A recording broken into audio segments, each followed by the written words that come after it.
Ladies and gentlemen, this is the main event of the evening. It's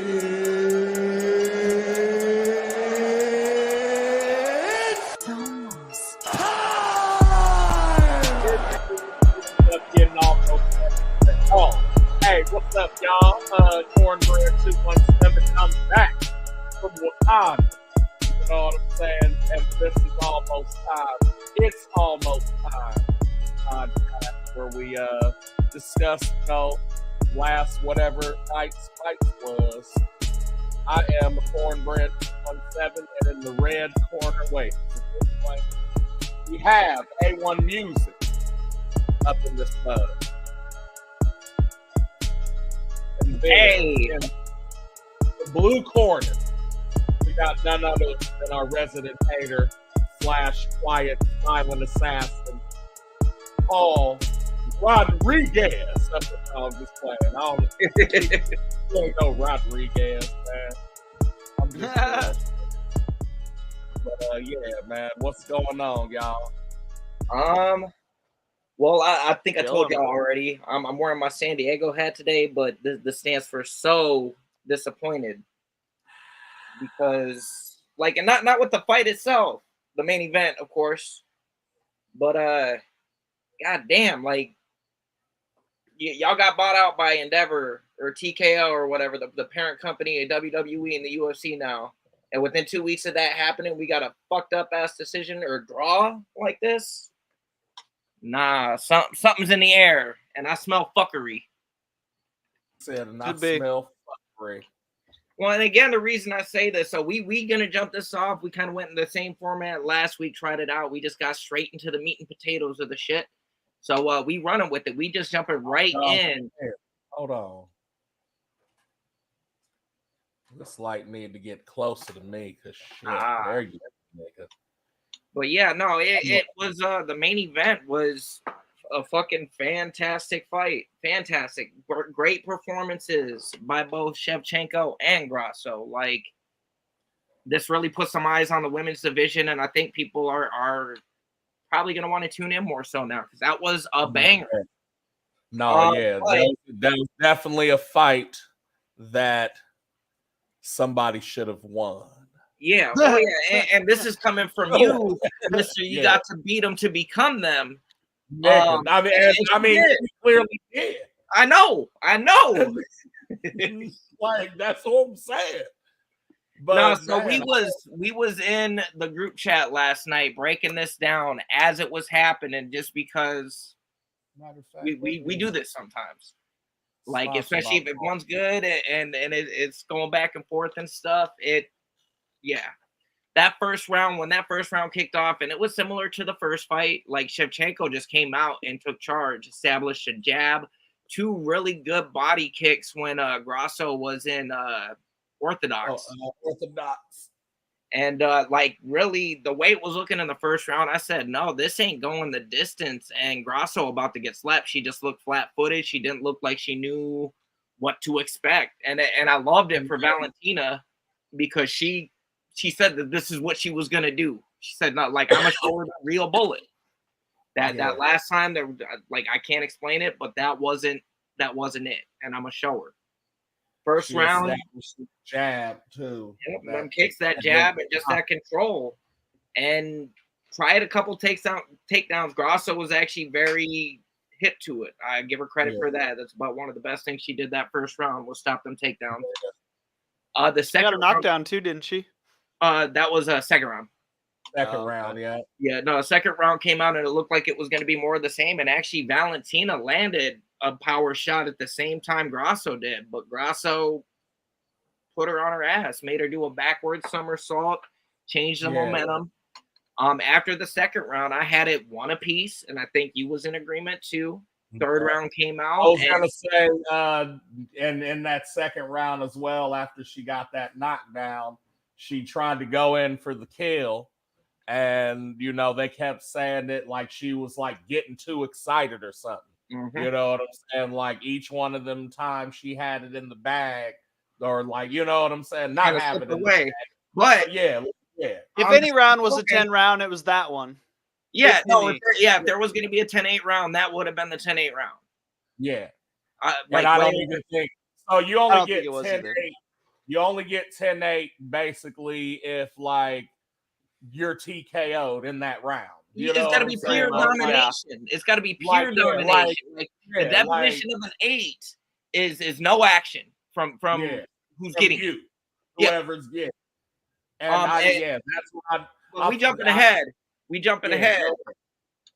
Third round comes around, and Shevchenko made some great fucking adjustments in between round 2 and 3. Got her wits about her, reestablished that jab, and actually got the takedown. But similar to Grasso, though, she got excited and she got sloppy, and Grasso was able to get out of the bad position because she was trying for that rear naked. And if you know anything about the bullet, like that's a wrap. You get that kind of a position.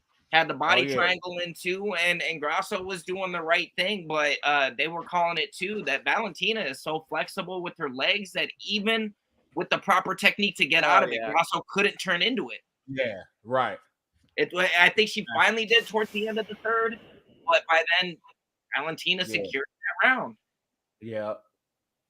So that was So round 1 and round 3, Valentina won. Yep, and same with round 4. Valentina came out and just popping her with that jab. Actually, busted her open with the jab.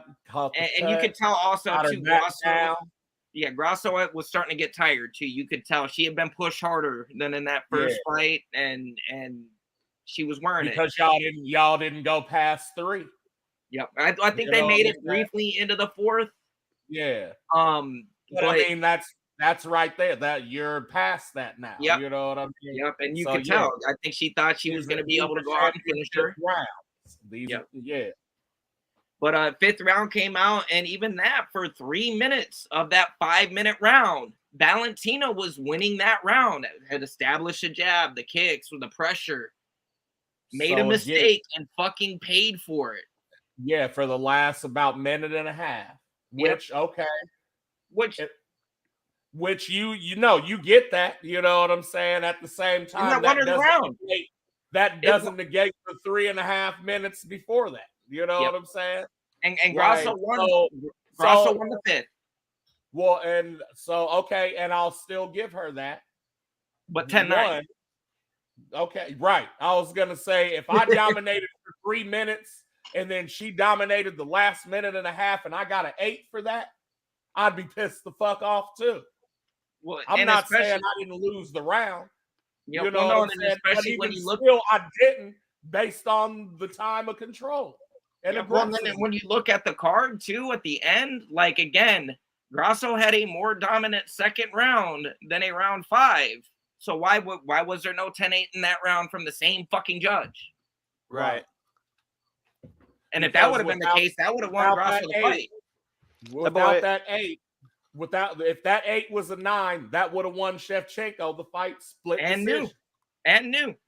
Because you already won because you won 3 rounds. Yep. Completely changed history. Well, and what was weird is as we were saying it was 3 rounds to 1, Valentina, I heard the very second that 5th round started, DC planted the seed. This is tied. Whoever wins this round wins this fight.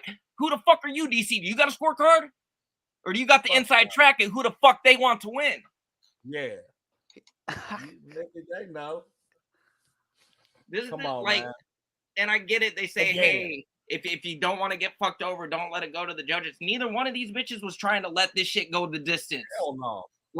Hell no. And maybe in cases they need to implement in title fights, if it go to a draw, you get a sudden death 6th round. Ain't no fucking draws in a championship fight. Come on, man. Talk your shit. Bro, and Dana conveniently was on vacay for this. Like, he knew some fuckery was going to happen. And I ain't trying to talk shit on Dana because dude's always working. He always there. But then the one time he's not, and you got rogue judges fucking throwing wrenches in to where, like, I get it. I think the way the UFC sees it right now is Valentina was such a dominant champion, but she's mid-30s. She's at her prime. She's peaking if she hasn't already. So they know somebody gonna come. Somebody need to be that new lioness. And they picked Grasso. They also trying to get so much. They trying to get so much done in Mexico, and I get it. They got a big fan base down there. They're trying to get that performance institute for their athletes down there. Like there's a blueprint to this, and Of course. yeah, there you go. There's the blueprint. Well played, man. That was completely riffing right there. That was good. That was good. That's fun. But no, so switching it back to a lighter note, though, I did fuck with UFC Noche. Yeah. And I can't wait for UFC Good Day, Mate. And UFC Clarky.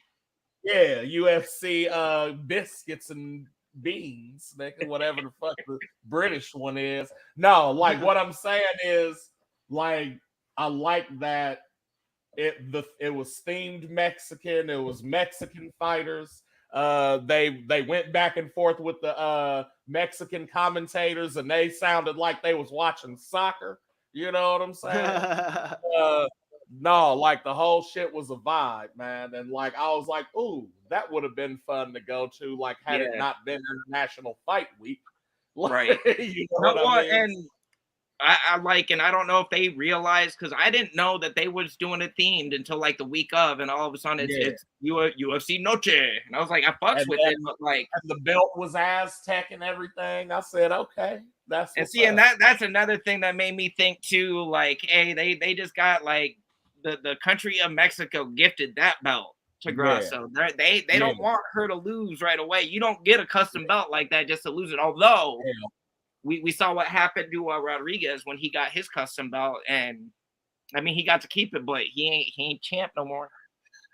But who did he lose it to? Well, that goes without saying. Come on now. Come on, man. Like we're not even going to talk about that. Yeah, you can have that belt, but you know what it is, little nigga. And whenever I want to come over and get it, I'm going to come get it. Yeah. Because we know you ain't going to stop me.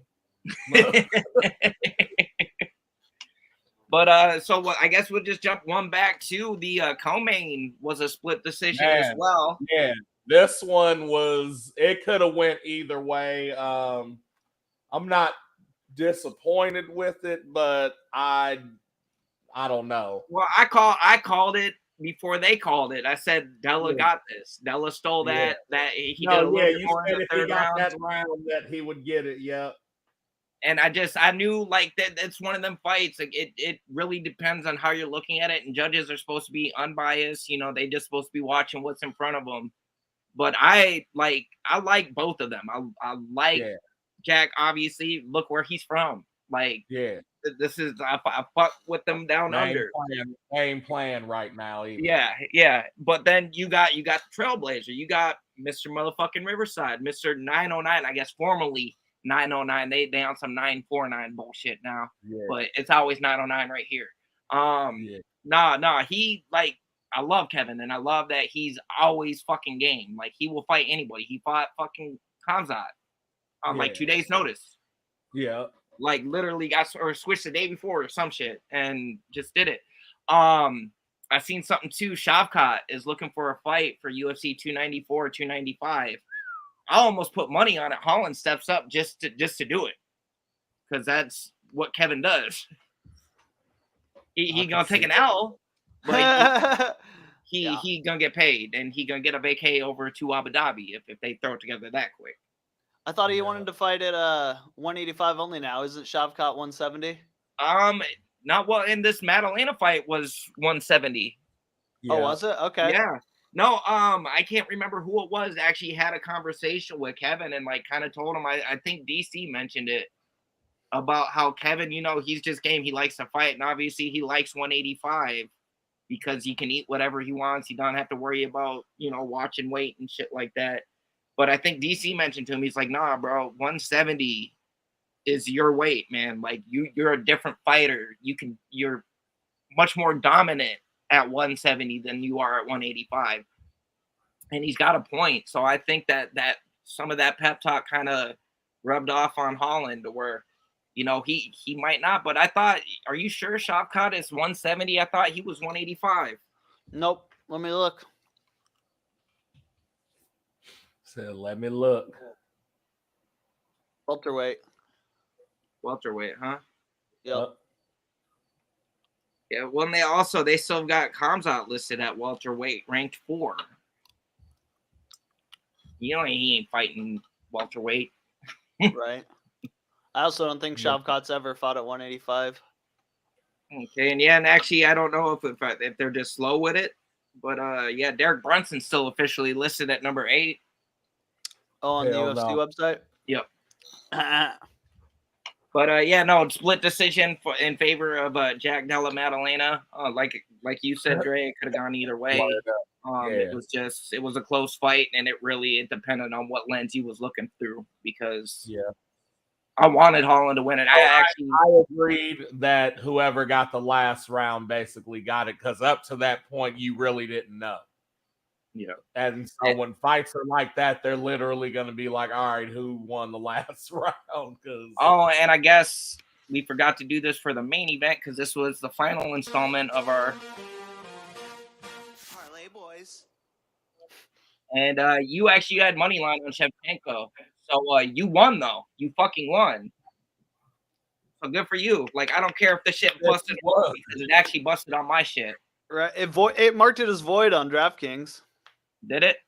Well, I only had the single, though. Well, maybe it voided it because it was a draw. Yeah. Yeah. But yeah, my money line was Kevin Holland, and he lost in the split, so I technically bursted our bubble. Somebody wasn't available or was too good to join the podcast the last few weeks, so I was smart enough. Ass nigga. Now. No, so I was smart enough the first week that I got a hold of you right before pod, and I was like, "Hey, what's your pick?" This last week I didn't even have to do that, because I knew you was only riding with your son. You knew my son was fighting, fam.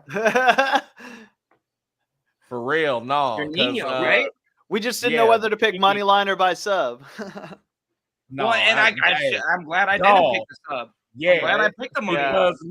And you know what? Let me talk about my son real quick. You know what I'm saying? Hell yeah, let's go. Because he had a rough time. You know what I'm saying? Shouts out to his mama getting him right. You know what I'm saying? He had a rough time in the last fight, only due to the fact that, he's primarily a wrestler, and so that's what he did. There was really no strikes thrown, and that is a problem if you're going to be a champ. You need to be well-rounded. You know what I'm saying? To be fair, prior to his UFC debut, Rosas did have 1 KO on his record. Yeah, he did. Everything else was sub. Yeah, you know what I mean? So, but you could see it in that fight that if he would have just established a jab, he could have did everything else he wanted to do. You know what I mean? So, obviously, they went back to the drawing board, worked on his stuff, and man, let me tell you, that cat tore that thing up, man, because he came out and he was like, hey, remember that shit that happened last time, nigga? Take one of these, and here's another one, and another one of these. That looping hook, he caught that looping hook, fam, and it was done. Swatted him, he got on top of Buddy. He mounted Buddy. He turned around and he said, no, don't do that monkey shit. And you know what I'm saying? It was over with. First round, 54 seconds in. Hey, can you agree? Old Uncle Dana brought in another can for your son. Yeah, yes, he did. But also what I said though, because again, had he went in there like the last fight, it wouldn't have went nothing like it did. Oh yeah, no, you're right. You know what I'm saying? So no, he thought his jits was the shits. Yeah. And that's what he gets. But a good redemption fight. I like seeing a new layer to his game. And yeah, you're right. He needed to establish that. And really, that's what is needed to again reach that level. Because we already know what he can do in the clinch and the takedowns and on the ground. He's solid. Add them strikes, and you can switch that shit up. That ability, we gonna see this nigga. He's gonna be a problem your boy from a week or two back, Nakamura, he's gonna be that same type of problem. Well, the thing I like about Rosas is if he becomes a problem, he might be a problem for the next 15, 20 years. Man. Because he's so young. He's 18, fam. Yeah. Like if this dude really becomes champ when he's 19, he will literally be the Mike Tyson of UFC, nigga. Like, you know what I'm saying? Born in 2004. Man. Shouts to who? I think my daughter, hold on. Yeah, my daughter was born in 2003, bro. Yeah, no, he was born the year after I graduated. That's crazy. Yeah. And shouts to Cain Velasquez, nigga. Because that was the first dominant Mexican as far as I'm concerned. And like, I was trying to tell somebody, I was like, this dude had takedown defense, but not like regular takedown defense. Like, you would shoot in on this nigga, and he'd just grab the back of your neck and just stuff your face into the ground and then beat the shit out of you like you in a game. I said it was uncanny. I can't wait to kind of get a little further down to the undercard, because there was one fighter on last night's card, and actually I'm gonna jump down a little bit just so I can mention it, because she surprised the fuck out of me. Like, I've never seen this out of her before. Kudos and much fucking Loopy, Miss Godinez. Shouts out, like, you got a performance of the night with this one, and you fucking earned it. I've always been so worried to play Loopy in bets if I wasn't right in the decision, because she never showed me the power. She had some subs, but just never showed that snappiness. And bro, let me tell you, I think she spent like the last 3 months or so, or the last 2 fight camps working with Grasso's team, and it's showing. Which means who? Who's my Diego Lopez? Thank you. No, and what is it? Francisco Grasso? Yep. Yeah, that team is Trump tight all night. I meant to start out by saying Viva la Mexico, because that's what this whole card was based around. Like, happy Independence Day to y'all yesterday. I was rocking with y'all. I fucking the soundtrack for the night too. NOCHE. UFC. Yep. Word up. Yep, man. But nah, Loopy had a really good performance. Actually dropped LC Reed in the first. Had her hurt several times and just she bent her arm into a 45-degree angle, fam. And it was like, oh no, we'll try this triangle on. Oh yeah, no, bro, we'll try this DDT, like, dog. No, watching Reed's arm, I forgot. I'm glad you mentioned it, because I forgot how deep that was. That she should have tapped. Like, oh, bitch, tap. He might have some ligament damage. Yeah, like, for real. Like, but like, nobody that flexible. Kudos to Reed though for fucking trooping through that shit. Yeah. Like, because I didn't think she was gonna last, and then I think it was a second round came out, and Loopy just kept on it. Kept on it and got the finish. It was about halfway through the second round. And what was it, rear naked? I believe so. Either way, I'm more impressed with the stand-up. Like, she really has improved her game, and kudos, like, much respect. I fucking love to see it, because I always felt I liked watching her fight, but I felt like she was missing something. There was just, it wasn't fully put together. All the way around, and I think she found it though. Yep. Or at least started to find it. She got the building blocks in place, and now she can build from that and keep doing what you're doing. You can't go wrong with husband Grasso and Diego, fam. Hell yeah. Because there are some other good fights. I guess it was kind of a little bit of an upset. One of the few dog wins. It was the first fight of the main card, the Fernando Padilla versus Kyle Nelson. Yeah. And Padilla, like, he got a little flat-footed and was waiting too much to try to be reactive. And Nelson he brought it to him, had him rocked in the second with a head kick. And I think, this was like one of the only Mexican fighters that didn't win last night. And the crowd was not happy. No, they was salt. This is our day. He's like, hey, I'm sorry, you can boo me all you want, but I'm the happiest guy in the world right now. And he goes, oh, and Viva La Mexico. Yeah. Oh, Kind of got him what? cheering for him then. And he had his pregnant wife in his corner. Yeah. But your boy Daniel Zellhuber with the anaconda, though. Yep. Oh, and I love too, because and we didn't really talk about it. There was a fight prior on the undercard. It was Edgar Chairez versus Daniel Lacerda. Got stopped in the first round. Yeah, got stopped in the first round. The very end of the first round, he got called a submission victory for Chairez by Anaconda. But Cruz, I give Dominic Cruz so much credit for calling this like he saw it. As soon as that position got initiated, he said the ref's going to stop this, and he's going to be wrong. He's going to stop this early because he doesn't know what he's looking at. Yeah. And sure enough, what fucking happened? And I this is one of them. I see why, because the dude's arm kind of went limp or dropped down, but he was trying to relax. He was like, no, let's just not waste any energy. And the ref instantly, as soon as he pulled him off, dude was talking to him. He was like, no. Like, yeah. And they in real time though did overturn it to a no decision. So took the sub away, which they should have, because dude didn't have it. Like, dude had it, but didn't finish it. Dude wasn't out, wasn't in trouble. Yeah, no. Might have been uncomfortable, but I bet the UFC loves those. They don't have to pay anybody. They're like, yes. Only downside is like if Vegas don't like it, because then they got to refund everybody. That's true. But man, yeah, that's bull.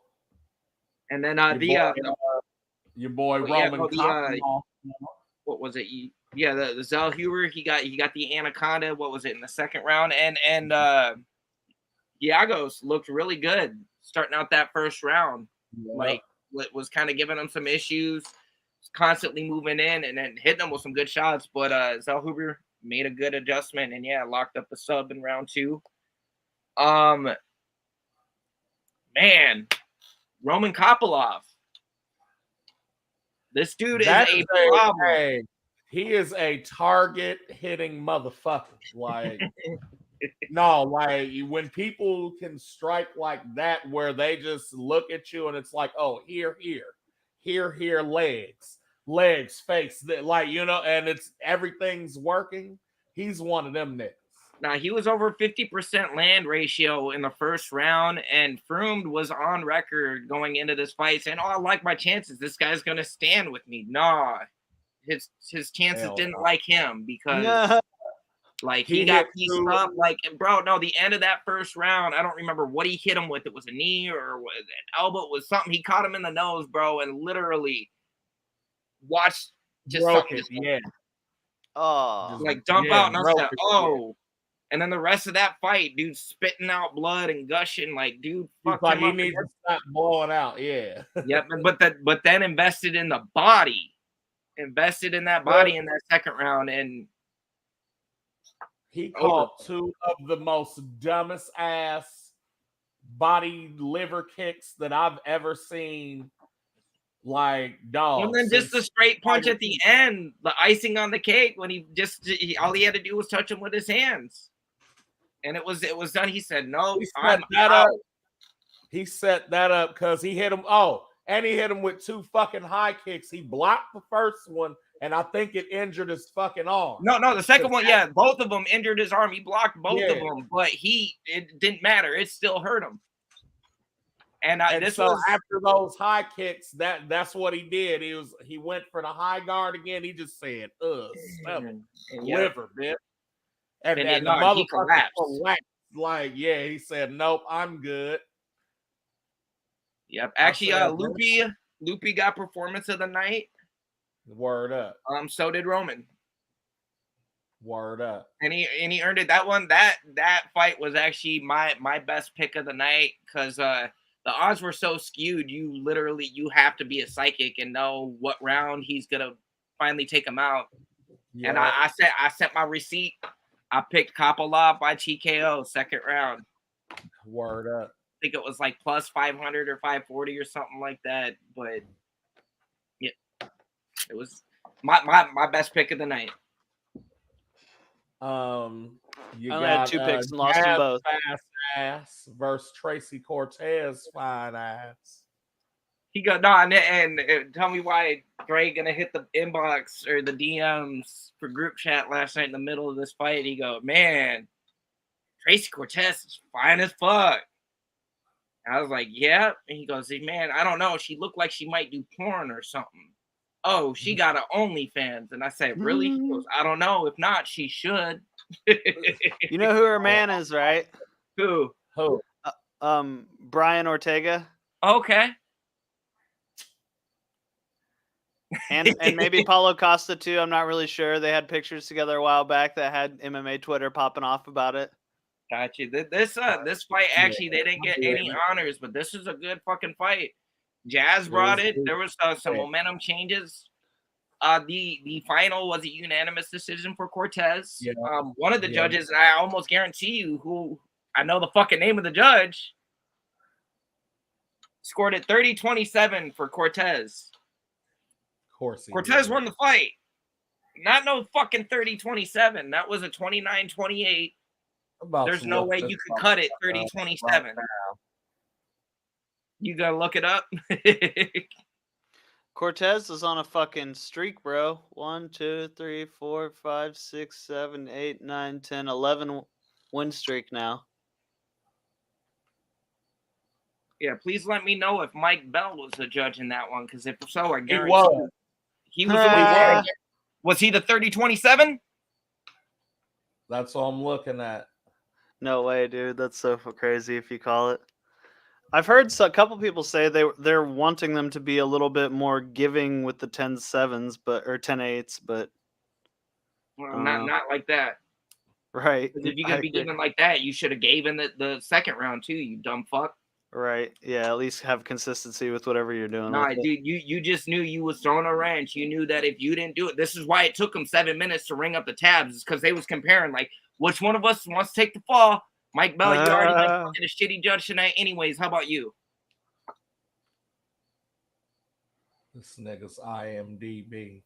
And Shevchenko actually, I give her credit because she took a risk even saying this. She said no, that this is due to the pressure because it was Mexican Independence Night, and you didn't want to piss people off. I got fucked because that nigga was Spanish, low key. Mike Bell. Yeah, it didn't sound Spanish. Not because he took it. Nah, No, fuck that nigga. I don't want him. I don't want that nigga to judge whose line is it anyway. Fucking Masked Singer and shit. What the fuck? You'll give a Masked Singer a 7-10, nigga, like, and that bitch would be Bruce Willis's daughter. It's like, nigga, how could you give Demi's kid a 7 and she snapped? Man. Fuck. Let's see. I know we touched on most of them. The Cortez and Jazz Vicious. Good fucking fight. Yeah. I think Cortez won, but no fucking 30-27. No. The other thing that was odd is Cortez is known for wrestling and did not try for one takedown.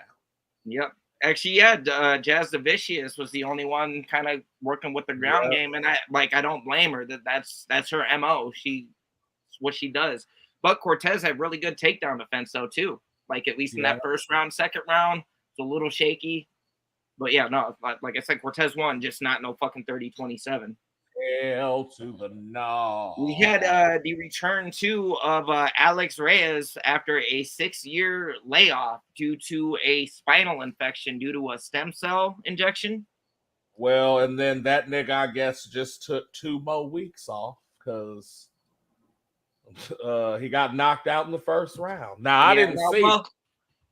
Well, and he was a plus 340 dog going in. The Campbell was a minus 440, and when I say Charlie the Cannibal Campbell. Yeah. Yeah, got the first round TKO, and Reyes just looked outclassed. And again, it's been 6 years since the guy could compete. For those of you that don't know, this is Dominic Reyes' brother. Yeah. I didn't know that until last night. Okay. Word up. I didn't want to sound racist thinking everybody with the same last name is related. No, fam, you know. Just say, hey, I'm on papers right now. We know this. It's pending. Yeah, no, I got you, fam. That's why I'll be like, hey, no comment, nigga. Don't just shut the fuck up. Just plead the fifth. No, so this one, the first fight of the night, actually, is what surprised me because Josephine Thunder Knudsen did not get a contract on Dana White's Contender Series. She was on 2 or 3 weeks ago. 2 or 3 weeks ago, yeah. Yeah. She was the only one that didn't get a contract, right? But obviously got a contract. Obviously got a contract because here she is jumping it off.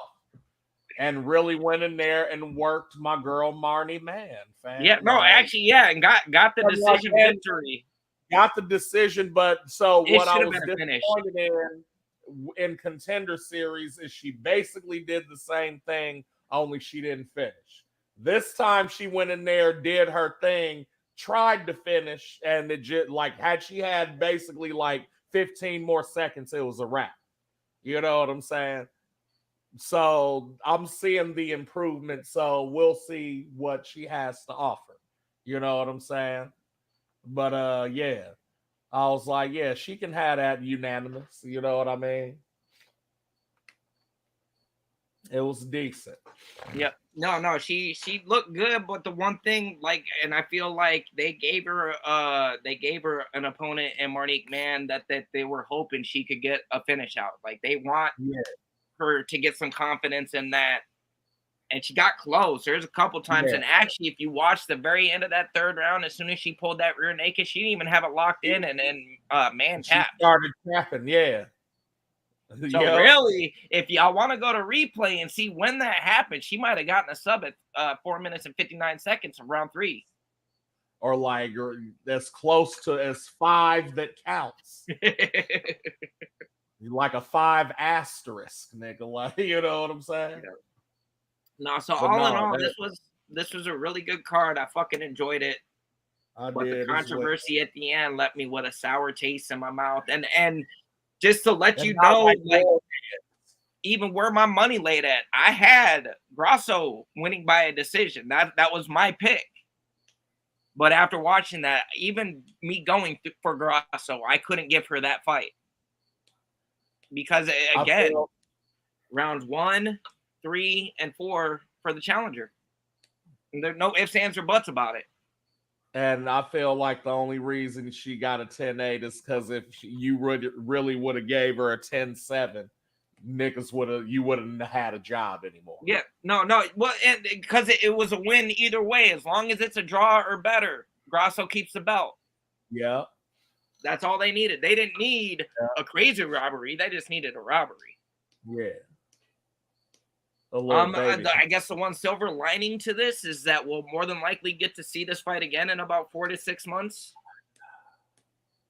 But Grasso, I think, I don't know, man, because after that, she's like, I would, but let me talk to my team first. No, you're the champion. You call the shots, and your team going to help you prepare.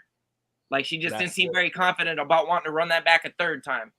Because you know what it is, Sam. Yeah, no, she knows what Valentina about now. She knows. Yeah. And I just, again, for us getting a draw, I hope we at least get it one more time. So, like, run it back one more time and put in a stipulation, no draw, sudden death rounds. Word up. And then looking forward, I guess, because we got a couple fight nights now. It looked like there was going to be one fight night, but now there's going to be like 2 or 3 before this next. So they actually did add some stuff to the menu. There is still going to be a weekend break, though. Not this upcoming one, but in between the Fizeiv and Gamrot card. And then I think it's 2 weeks later. Yeah, it's the Dawson and Bobby Green fight night card. Word. And then they got, let's see, another UFC fight night on the 14th. And then a 2-week break, and then you got 294 in Abu Dhabi. Oh, Muhammad Usman's on this next one. Yep, I on might the go with- undercard. Yeah, I might go with him. Is that what you locking in? Yeah. You got is it money line or what you talking? Yeah, just money. Money line, all right. Yeah, he's fighting a can too. Solid pick. Yep. No, they're gonna try to build him up. They want him to do good. They want to kind of test him, and there ain't no rush. I mean, I'm gonna let you make your pick first, Paul, just because I'm gonna give you a chance to really, really hate here. Bet. Hell Said yeah, really I appreciate hate it. Let me see Hey, what we Bobby have here. What's on the Green, menu? man. I like his style. Our boy Joaquin's on that one too, on the Dawson Green. All right, so do you want me to bet with my heart or with my brain? Okay, is there a combo of both that would work? Probably. Let me look.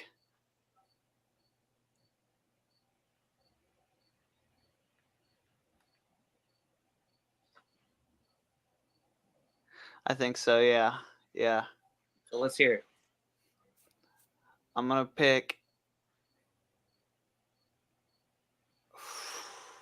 All right, you wanted a combination. So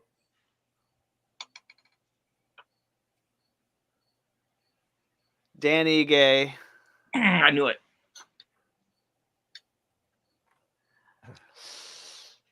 I want to say Whooping him with his cum sock. No. He's greased up with cum. The hill panty. Yeah, I'm just gonna say money line. I'm not gonna go too crazy with it. Danny gave money line. Okay, so I see you out there. Appreciate the comment. Khabib smokes Hamzat and Shavkat at welterweight. Khabib ain't fighting at no welterweight though. That's one of the craziest comments I've seen in a minute. I appreciate. Awesome. I like the confidence in it, but hey, I would love to see those fights. To be fair, but hey, I don't know. Who knows? You know, history doesn't suit people who take multiple years off well. Yep. Well, and again, if you look, I mean, Khabib was fighting at 55. I don't like. But he killed himself every time to get there. He fought. He went and fought at a lower weight, so he had an advantage over guys. This is what Dagestanis. That's in their MO. That's why they're so dominant, is because they're fighting in a class below where they should be. A ton of people do that. Like Alex Pereira, I know. Paulo Costa. Well, and Paulo Costa is basically going to have to stop doing it. I bet like he got maybe 3-4 more fights at 185 before he physically can't cut anymore. So I'm going to be in Florida for I'm going to be in Florida for the green fight. For the green fight? Does that mean we ain't got no trash panda for that? Possibly not. Because, you know, I'm gonna be trying to do Floridian things. Floridian things? Oh, so you're doing cocaine. Okay. That's Miami things. That's Florida. I mean, but I'm going to Orlando. Oh, you gonna tell me that the Mickey Mouse Club ain't got fucking connects? I don't know what they got, Nick. I'm trying to go to Epcot and eat a bunch of shit from foreign places. Bro, do it. All right, so you guys are hitting the world while you're there? I am, yeah. That's okay. At least no. Like, bro, and then like I would get. He said, "Bro, are you dagophobic?" It kind of sounded like it. Am I? No, I'm not actually. I love Shavkat. I love Khamzat. I love people who can fight. I just like this topic, the Khabib and Makhachev topic is. I don't like either one of them. I'll just say that, and they just happen to be Dagestani. Man, that Abu Dhabi is going to be stupid, Nika. The last 4 fights, at least what they got right now, Islam and Oliveira, Nika, Khamzat and Costa, your boy Ikram Aliskarov and Nazardine Imamov. You know Nazardine is one of them French niggas. Well, and Imamov got pulled off of that. They canceled the Imamov and Costa fight so that they could put Costa and Khamzat together. So yeah, they I think also paid Imamov. I think both Costa and Imamov got paid for the fight that they canceled, and got chipped a little something extra for it getting pushed to Abu Dhabi. And then they feeding Johnny Walker to Ankalaev, nigga. Man. Yeah, that's Victoria Dudakova's on that night. She undefeated. Anshul Jubilee, 7-0. Come on, man. That's going to be a slobber knocker. And did you make your pick, before I A1? forget, because you picked Ige on that, I'm putting that money line on Fizeiv for the main event on next week's card. Okay. He said, "Are you dagophobic?" Right? I'm starring that. That's hilarious. Yeah, how do we?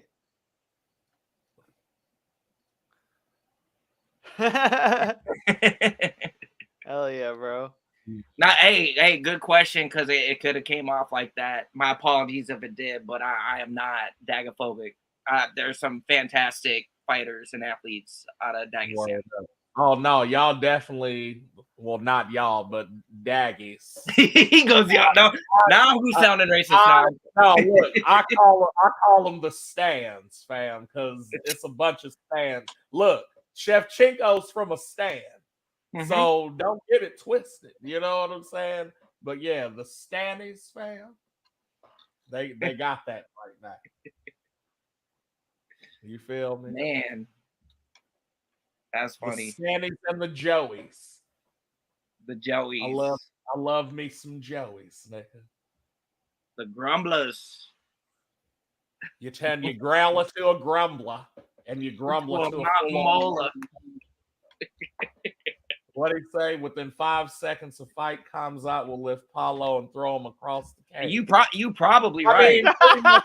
Dude, Paulo's Pretty so much gonna be. I cannot wait for that fight. I think Paulo might beat the shit out of him because there's no way Paulo could ever make 170. I think he's gonna be quite a bit bigger than Khamzat, but we'll see. But Khamzat is a decent size even at 85. He is.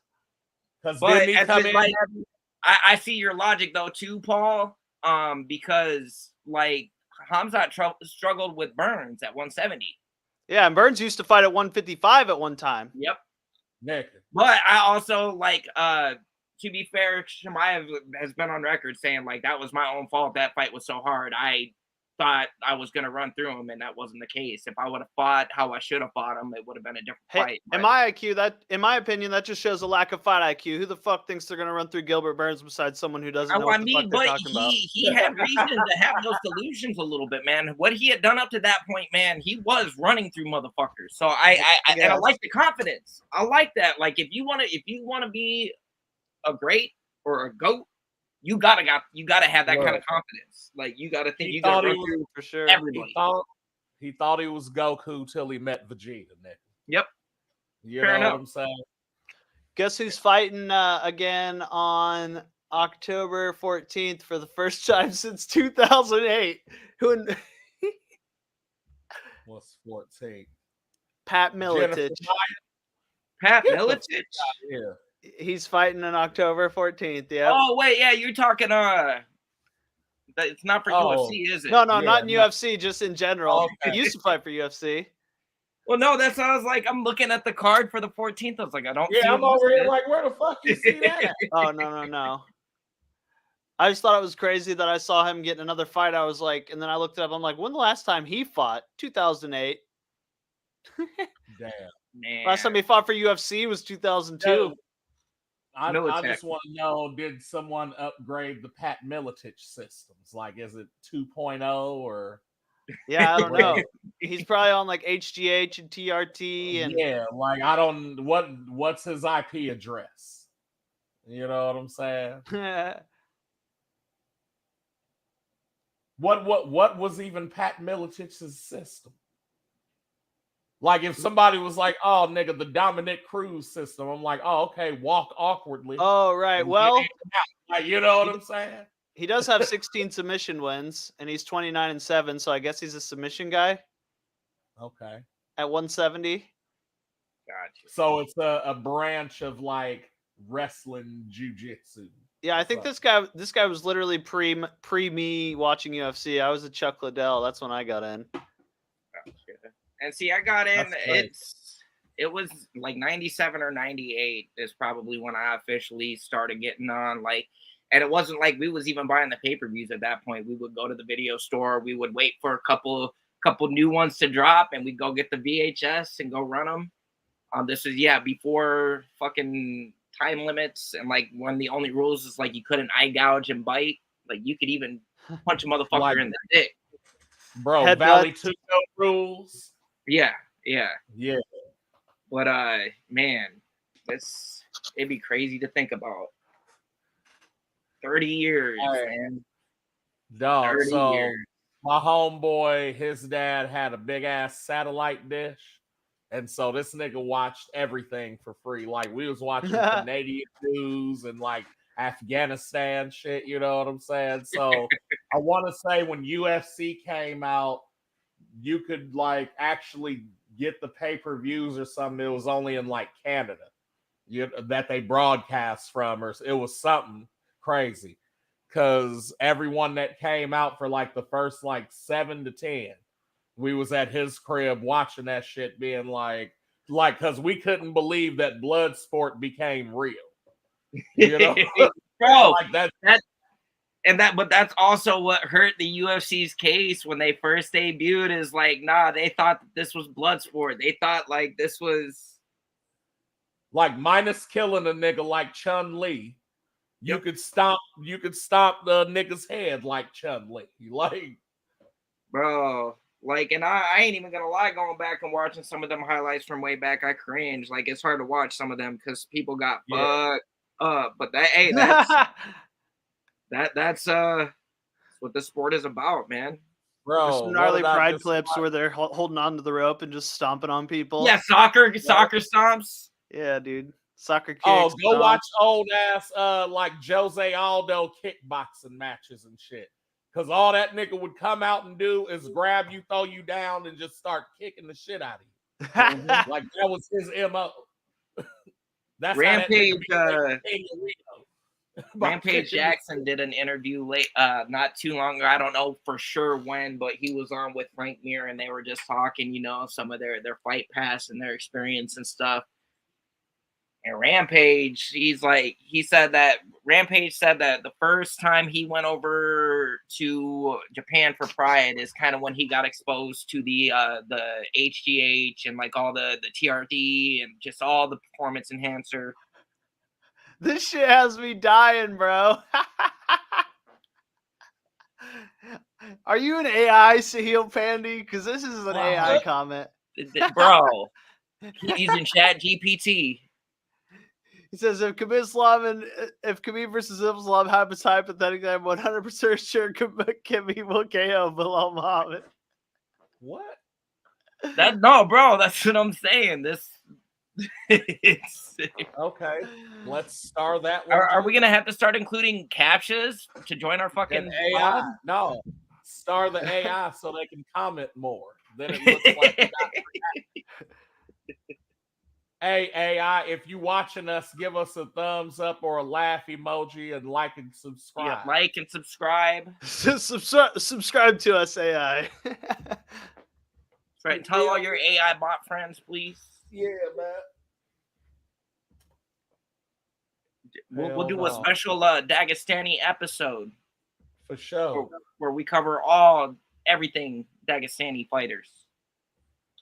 Just to show how not Dagophobic I am. You feel me? But on that note, I still ain't called a rote. I've just been busy. On that note, I think I'm gonna call it here because I got some running around I gotta do. I've been trying to get a battery all weekend, and I'm finally gonna be able to make it happen. So I handle these, but same time and same place, maybe varied by a couple hours, depending on how we feeling next Sunday. Word up. Sounds good to me. All right. Well, y'all have a good night, and thanks again, everybody, for joining us. I see y'all, the 4 eyeballs in the comments and all of that. Go smash them, subscribe, and like, and love, and laughs, and be angry about it. Just interact. Holla. We'll be back on Sunday. Ladies and gentlemen, this is the main event of the evening.